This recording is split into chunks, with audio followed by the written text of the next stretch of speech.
Everyone, हम class 7 maths chapter 6 कर रहे थे जिसका नेम था the triangle and its properties, और ये स्ट्रिक्टली हम न्यू बुक के अकॉर्डिंग कर रहे हैं।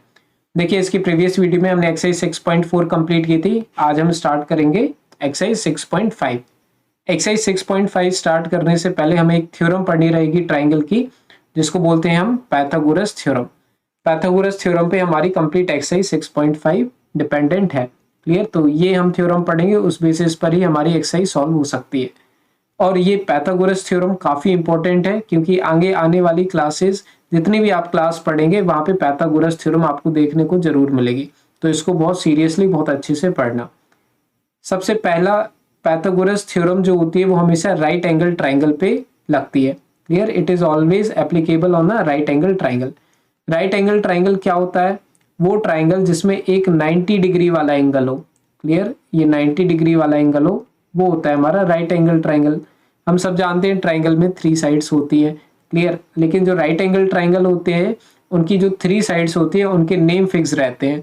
लाइक ये जो 90 डिग्री वाला जो एंगल है, इसके सामने वाली जो साइड होती है इसको बोलते हैं हम हाइपोटेन्यूस। क्या बोलते हैं? हाइपोटेन्यूस। और इसको रिप्रेजेंट करते हैं हम कैपिटल H से। ठीक है? तो हाइपोटेन्यूस हो गया हमारा, 90 डिग्री के सामने वाली साइड हमेशा हाइपोटेन्यूस होती है। क्लियर? वो तो आप धीरे धीरे अपने आप समझ जाओगे बिना देखे। अब इसके बाद हमारे पास 2 और साइड बच जाती हैं। तो ये वाली जो साइड होती है इसको हम बोलते हैं परपेंडिकुलर।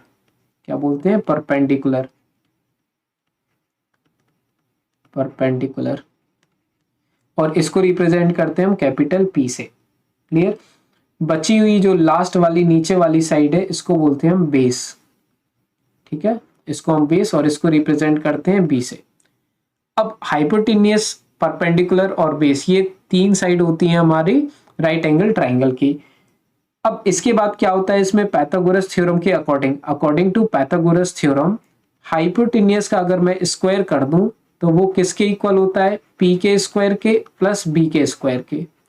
मतलब हाइपोटेन्यूस का स्क्वायर जो होता है वो परपेंडिकुलर का स्क्वायर प्लस बेस के स्क्वायर के इक्वल होता है। क्लियर? उन दोनों को ऐड कर दो तब जाकर के हाइपोटेन्यूस आती है। H square equal to P square plus B square. कोई दिक्कत नहीं है, कम से कम हम बहुत सारे क्वेश्चंस करेंगे, उन बेसिस पर आपको बहुत इजीली ये थ्योरम समझ में आ जाएगी। सबसे पहले हम इस एक्सरसाइज का क्वेश्चन नंबर 1 इसको लेकर के सॉल्व करते हैं। काफी सारे डाउट तो आपके वहीं पर क्या हो जाएंगे? क्लियर। सबसे पहले देखिए, इन्होंने लिखा हुआ है हमारे लिए कि PQR इज अ ट्राइंगल। ठीक है? पहली बात तो इन्होंने बोला कि PQR एक ट्राइंगल है। फिर कह रहे हैं कि राइट एंगल्ड एट P। मैंने आपको बताया पाइथागोरस थ्योरम हमेशा राइट एंगल ट्राइंगल पर ही लगेगी। क्लियर? तो इन्होंने बता दिया राइट एंगल कहां पर है? P पर है। तो सबसे पहले हम एक ट्राइंगल बनाएंगे। सबसे ज्यादा इंपॉर्टेंट कंसेप्ट हमारा यही है कि एक हमने राइट एंगल ट्राइंगल बना दिया। अब क्योंकि इन्होंने बोला राइट एंगल जो है वो हम जानते हैं राइट एंगल ऐसा होता है, तो राइट एंगल पर कौन सा पॉइंट है? P है, तो मैंने यहाँ पे P बना दिया। क्लियर? ये P परपेंडिकुलर वाला नहीं है। ठीक है? ये नाम वाला है PQR, क्योंकि ट्राइंगल है तो P बना दिया मैंने। फिर इसके बाद दूसरी साइड में Q ले लेता हूँ, एक साइड में R ले लेता हूँ। ठीक है? अब आगे ये कह रहे हैं कि if PQ is equal to 10 centimetre, PQ की वैल्यू जो है वो 10 है, तो P से Q ये है ना?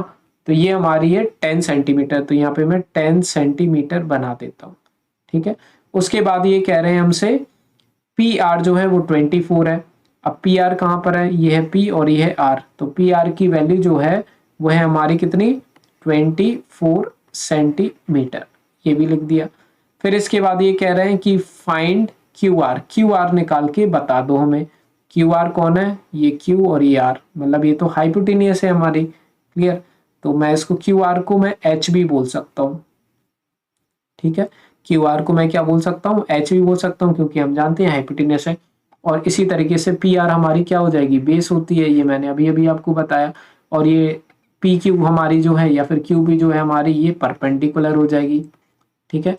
तो ये हमने अपने अकॉर्डिंग रिप्रेजेंटेशन दे दिया, जो मैंने अभी अभी आपको बताया था ना। ये P होता है, ये B होता है और ये H होता है ना? तो ये P है, ये B है और ये H है। क्लियर है? अब हम लगा देंगे इसमें क्या? Pythagoras theorem. ठीक है, तो इसमें हम लिखते हैं अकॉर्डिंग टू पाइथागोरस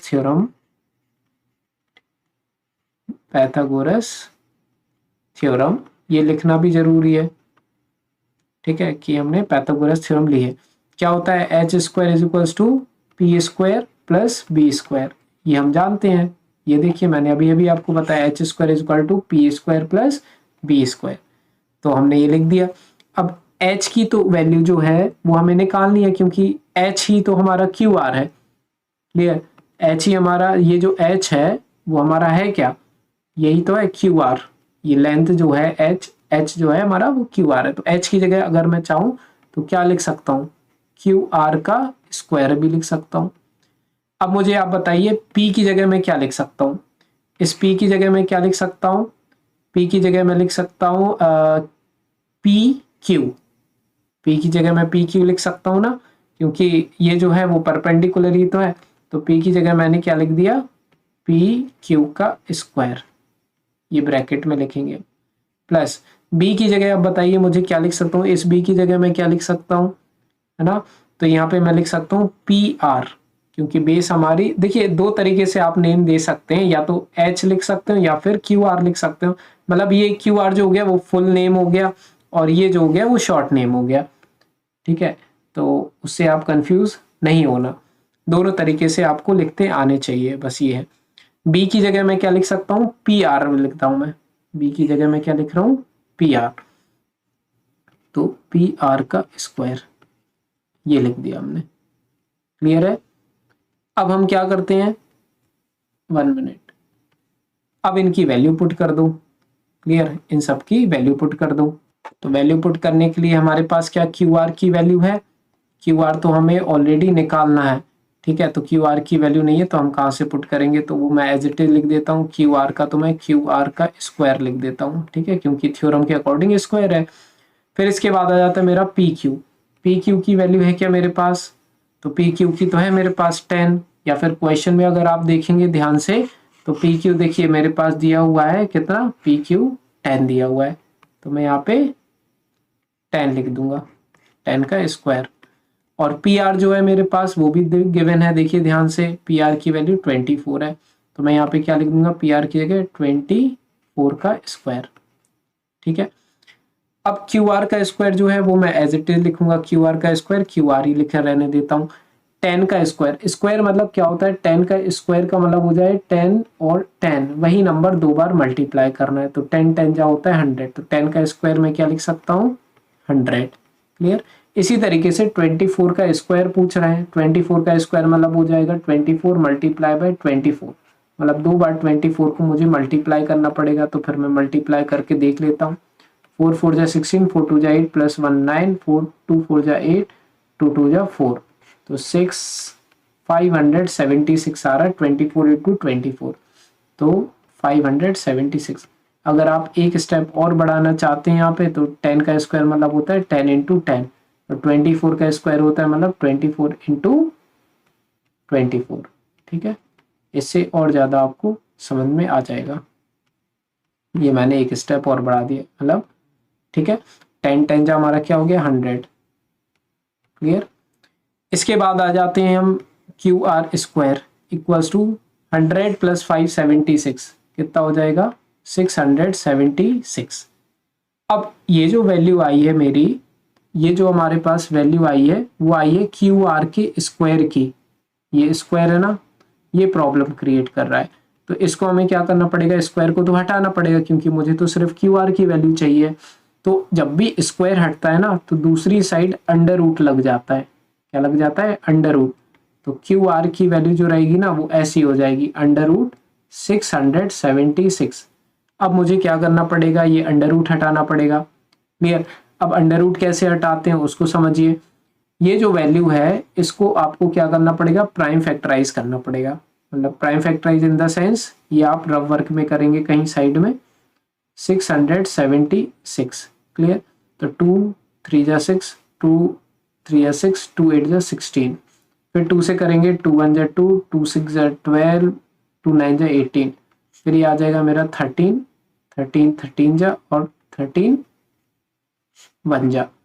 मतलब ये हुआ कि 676 को मैं क्या लिख सकता हूँ। अब आपको क्या करना पड़ेगा, क्यू आर तो लिखना पड़ेगा, अंडर रूट भी लिखना पड़ेगा, लेकिन जो 676 है ना, इसको आपको दूसरे तरीके से लिखना पड़ेगा। मतलब इन सबको मल्टीप्लीकेशन के फॉर्म में, मतलब 2 into 2 into 13 into 2 into 2 into 13 into 13, ये जो हमारे साइड में आए ना, इनको लिखना रहता है। हमें 676 हट जाएगा।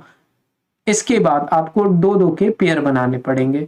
मतलब एक ये 2 का पेयर बन गया, एक ये सेम सेम नंबर के दो दो के पेयर बनाने पड़ेंगे।